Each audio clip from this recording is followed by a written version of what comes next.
The human brain is the most complex organ in our body. With a complex network of around 100 billion neurons, it can pass on information through electrical and chemical signals.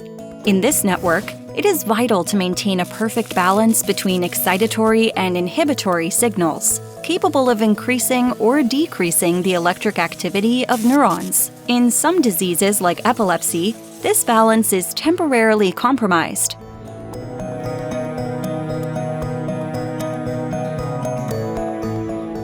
Epilepsy is a neurological disorder characterized by the occurrence of seizures. Caused by an abnormal activity in neurons, these seizures generate transient disturbances in the functioning of the brain. It is estimated that more than 50 million people suffer from epilepsy worldwide. What triggers epilepsy is often unclear. However, it is commonly caused by the presence of genetic or structural alterations or even infectious, immunological, and metabolic causes. Apart from lesions associated with the occurrence of seizures, epileptic patients may also develop anxiety and depression.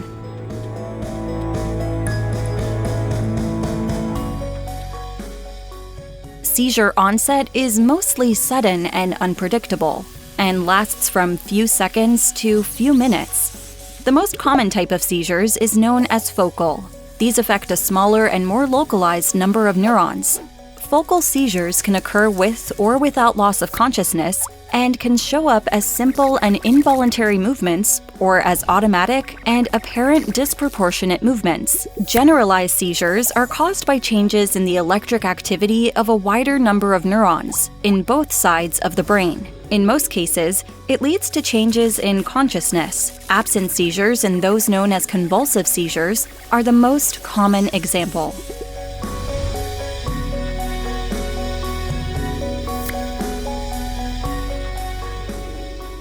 If you see someone having a non-convulsive seizure, you should protect them from any harm and support them until consciousness is fully recovered.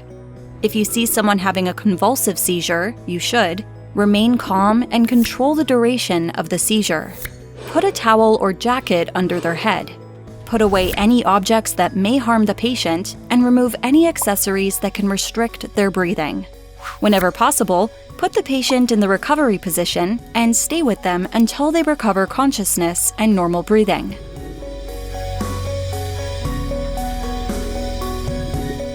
Don't put any objects into their mouth or try to pull their tongue.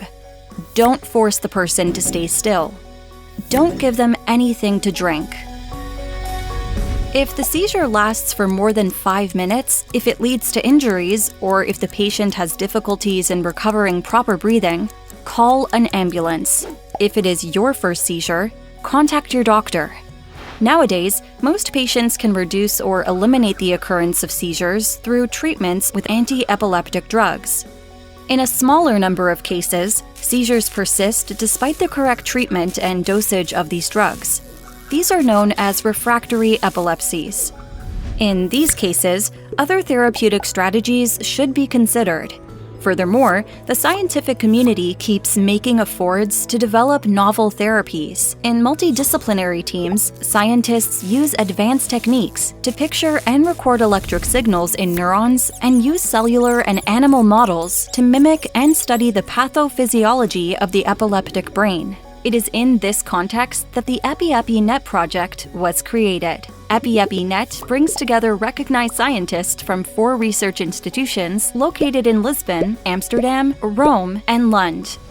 The aims of Epi-Epinep are to promote scientific research in the field of epilepsy and boost the development of new therapies, to exchange knowledge, researchers, and students among partner institutions, to generate debate and awareness in society. Epilepsy requires the attention and care from everyone: health workers, caregivers, patients, scientists, and society in general. Together, we hope to create a positive impact in the fight against this disease.